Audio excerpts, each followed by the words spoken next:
Lovely people, thank you for joining Official Survivor. I'm here with Rap, the fellow Ghanaian, and we're going to have some amazing conversation. Rap, what's up? I hope everything is cool with you. Let me take some water before. You want to take water? Let me clear my throat. Your truth, whether you clear your voice, you know I'm already. So Rap, the fellow Ghanaian, I always say that he's in every house there's Mensa. This man is Ghana Mensa.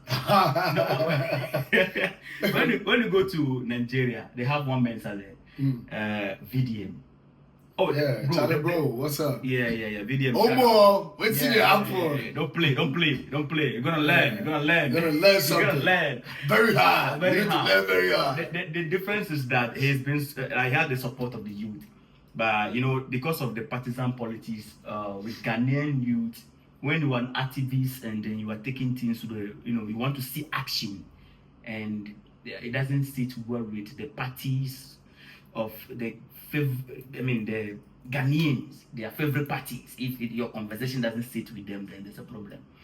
Now, Rap the fellow Ghanaian, people have been saying, especially you and I, they say we are NDC and all that, and I've been practically tagged left and right concerning a project which recently came on, which is the Hajj village. The president went and cut short, if I get it right. Rap the fellow Ghanaian, what is your thought on that? Well, you see, I pulled that up because people say we are not talking about it. So yeah, I'm not really talking about it because in the past, after all the sacrifices and the toil back and down and everything, sometimes man needs to take a break. It's not that it's not much of a concern now, but then when you take a break, you are a break. Yeah. Okay, you are a break. You need to just for once look into your health and other stuff as well. So sometimes there are things that will happen.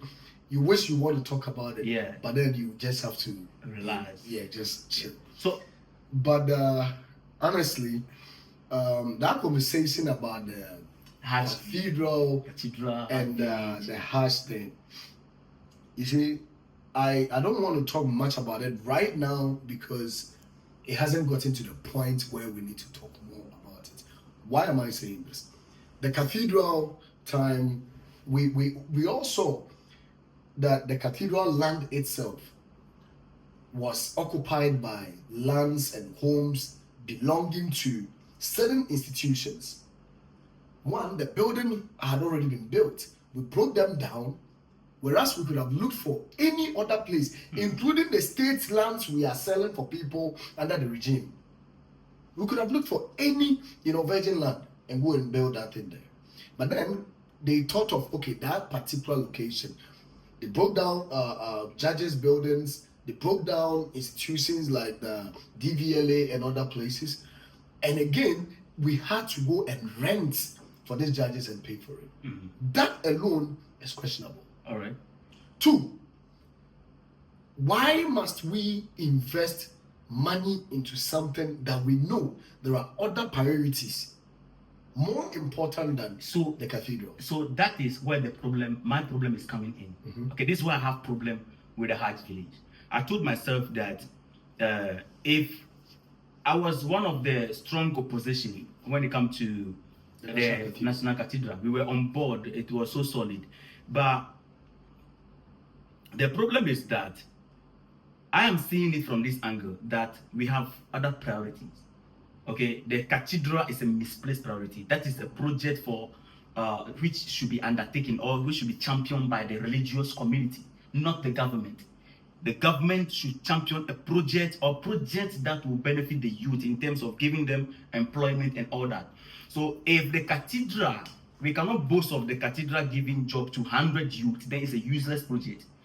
Same with the Hajj village. I don't have the detail of the Hajj village actually, but what I want to say to pass my final verdict on this particular Hajj village, if we can't boast of this particular Hajj village giving employment to at least 50 youth, then it is a useless project, no matter how. It's definitely going to give employment to more than 50 youths, apparently. Just like the cathedral. The cathedral, you're going to need laborers for plumbing. You're going to need laborers for steel bending. No, I mean, even when it's fully built. Yeah. it's going to accommodate cleaners, janitors, staff workers, and truck drivers and maids will be having jobs to do as good. So either the cathedral or the Hajj village was going to create an employment.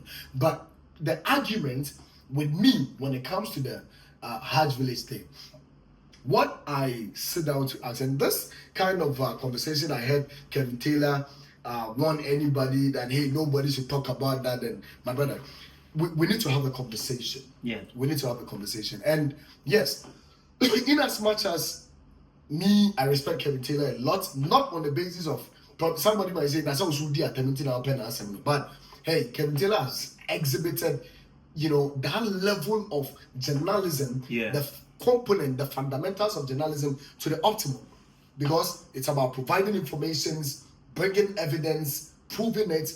And it's just that we have not been taking prudent, look into some of the exposés and the things he has been bringing. But in any serious country, 7 people will be facing the law.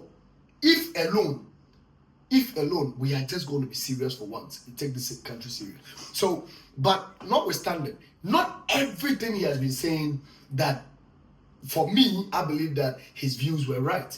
We can always agree to disagree.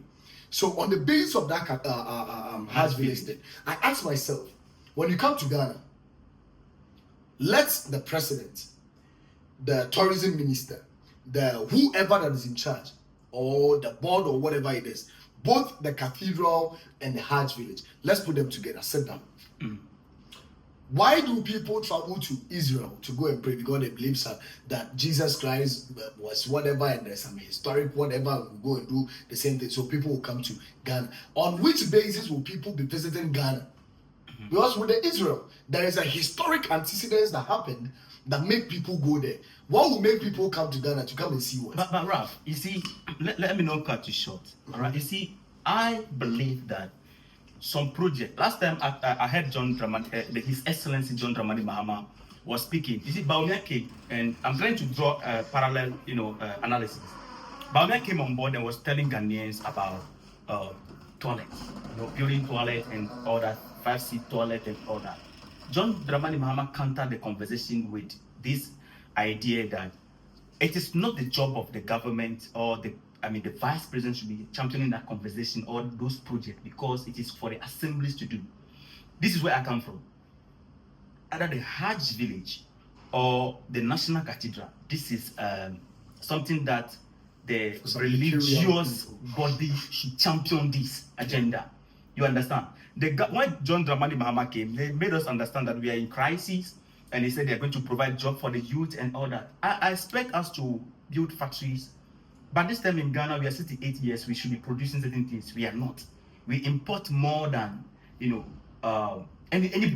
when you check the rate, we import a lot in terms of food, in terms of everything. So if we can channel that energy that we are using to champion projects that should be championed by the religious bodies, we can use that to do things that will benefit the nation on the national and international level. I think that would be better. That's exactly the point I was trying to establish. Burkina Faso.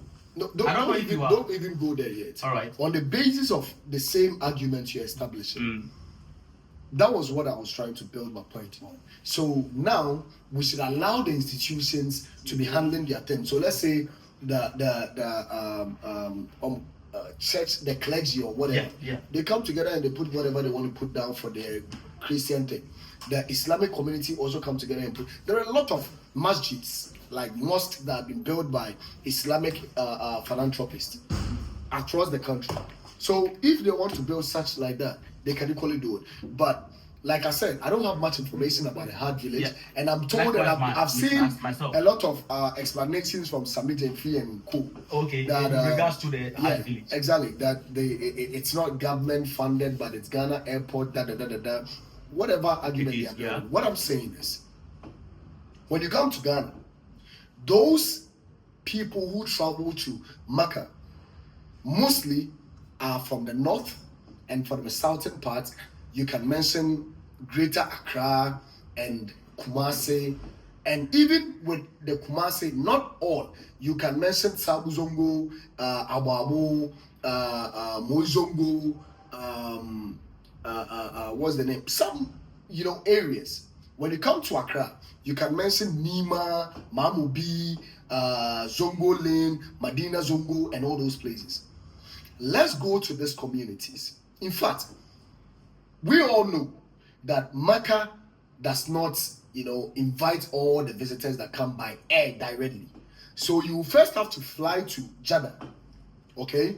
Then a bus or a shuttle would have to convey you from Jeddah to Mecca.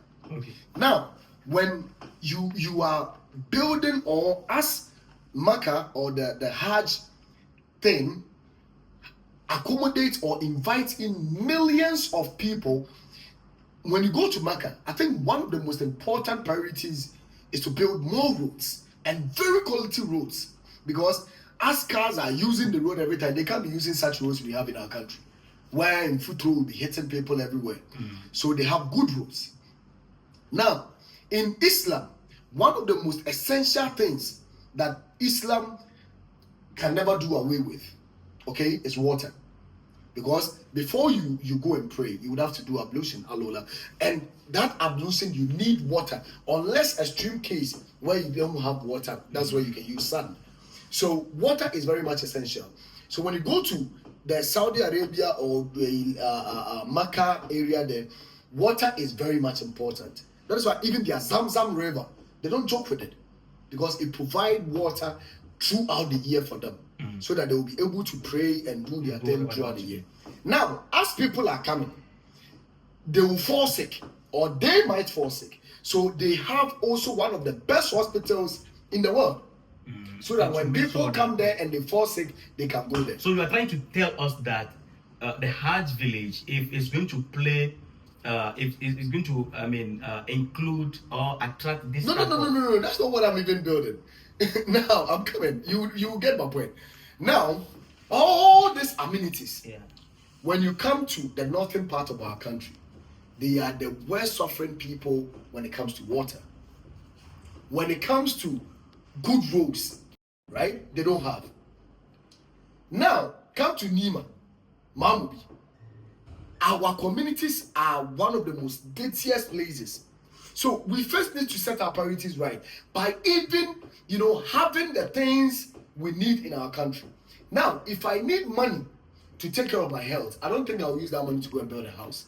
Sure. Because I'm sick. I'm dying from cancer, or I'm dying from any infectious disease. I will first have to take care of my health before I think about going to build a home. Yeah. If I don't have good roads that leads to my house, I will first have to construct a proper road, because those people that have lived diaspora watching these videos know that before any community is firstly built, you first have to put down good roads, good drainage system, water, and electricity.